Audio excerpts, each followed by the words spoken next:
Israel ने अपनी फ़ौज को हुक्म दिया है कि वो रफ़ा के खंडरात को एक फलाही शहर में तब्दील करे, लेकिन माहिरीन ने इस मंसूबे को तमाम फ़लस्तीनियों के लिए एक हिरासती कैंप करार दिया है। तफसीलात देखिए मुनज़्ज़ा सिद्दीकी की रिपोर्ट में। इसराइल ने गजा के फ़लस्तीनियों के लिए वैसा ही हिरासती मरकज़ बनाने का फैसला किया है जैसे दूसरी आलमी जंग से पहले नाज़ी जर्मनी ने यहूदियों के लिए बनाए थे। इसराइली वज़ीर दिफा इसराइल काट्स के पेश करदा मंसूबे के तहत गजा के तमाम फ़लस्तीनियों को रफ़ा के खंडरात पर कायम कॉन्सेंट्रेशन तर्ज के शहर में मुंतकिल किया जाएगा। काट्स ने इसराइली सहाफ़ियों को ब्रीफिंग में बताया कि फ़लस्तीनियों को कैंप में दाखिल होने से पहले सिक्योरिटी स्क्रीनिंग से गुजरना होगा और एक बार अंदर जाने के बाद उन्हें बाहर जाने की इजाजत नहीं दी जाएगी। इसराइली अफवाज उस कैंप के इर्द गिर्द का कंट्रोल संभालेंगी और इब्तदाई तौर पर 6 लाख फ़लस्तीनियों को उस इलाके में मुंतकिल किया जाएगा। आखिरी मरहले में गजा की पूरी आबादी को उसी इलाके में भर दिया जाएगा। जब से अमरीकी सदर डोनाल्ड ट्रंप ने साल के आगाज में ये तजवीज़ दी कि बड़ी तादाद में फ़लस्तीनियों को गजा से निकाल देना चाहिए ताकि उस पट्टी को साफ किया जा सके, तब से वज़ीर आज़म नेतन्याहू समेत बेशतर इसराइली सियासतदान फ़लस्तीनियों की जबरी बेदखली के मंसूबे को ज़ोर शोर से फ़रोग़ दे रहे हैं।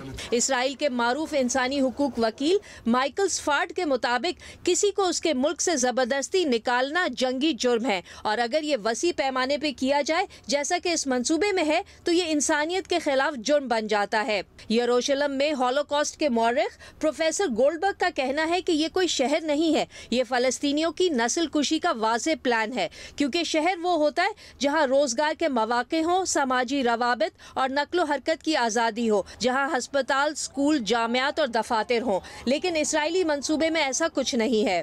प्रोफेसर गोल्डबर्ग ने मजीद कहा कि इसराइली मंसूबे ने फौरी तौर पर यह सवाल खड़ा कर दिया है कि उन फ़लस्तीनियों के साथ क्या होगा जो इस नए कंपाउंड में मुंतकिल होने से इनकार कर देंगे।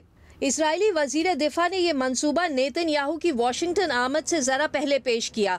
कहा कि इस हिरासती या ट्रांजिट शहर पर काम हमास के साथ मुमकिना जंगबंदी के दौरान शुरू किया जा सकता है और नेतन्याहू ऐसे ममालिक की तलाश में हैं जो फ़लस्तीनियों को अपनाने पर आमादा हों। मगरबी खबर रसा एजेंसी ने अपनी रिपोर्ट में बताया है कि $2 अरब के हिरासती कैंपों की तामीर का प्लान गजा ह्यूमैनिटेरियन फाउंडेशन ने ट्रंप इंतज़ामिया को पेश किया था। वही फाउंडेशन जिसे गजा में खुराक की तकसीम का ठेका दिया गया है और जिसके खिलाफ भूख से निढाल निहत्ते फ़लस्तीनियों पर अंधी फायरिंग करके उन्हें मारने के मुतअद्दिद वाक़यात सामने आ चुके हैं।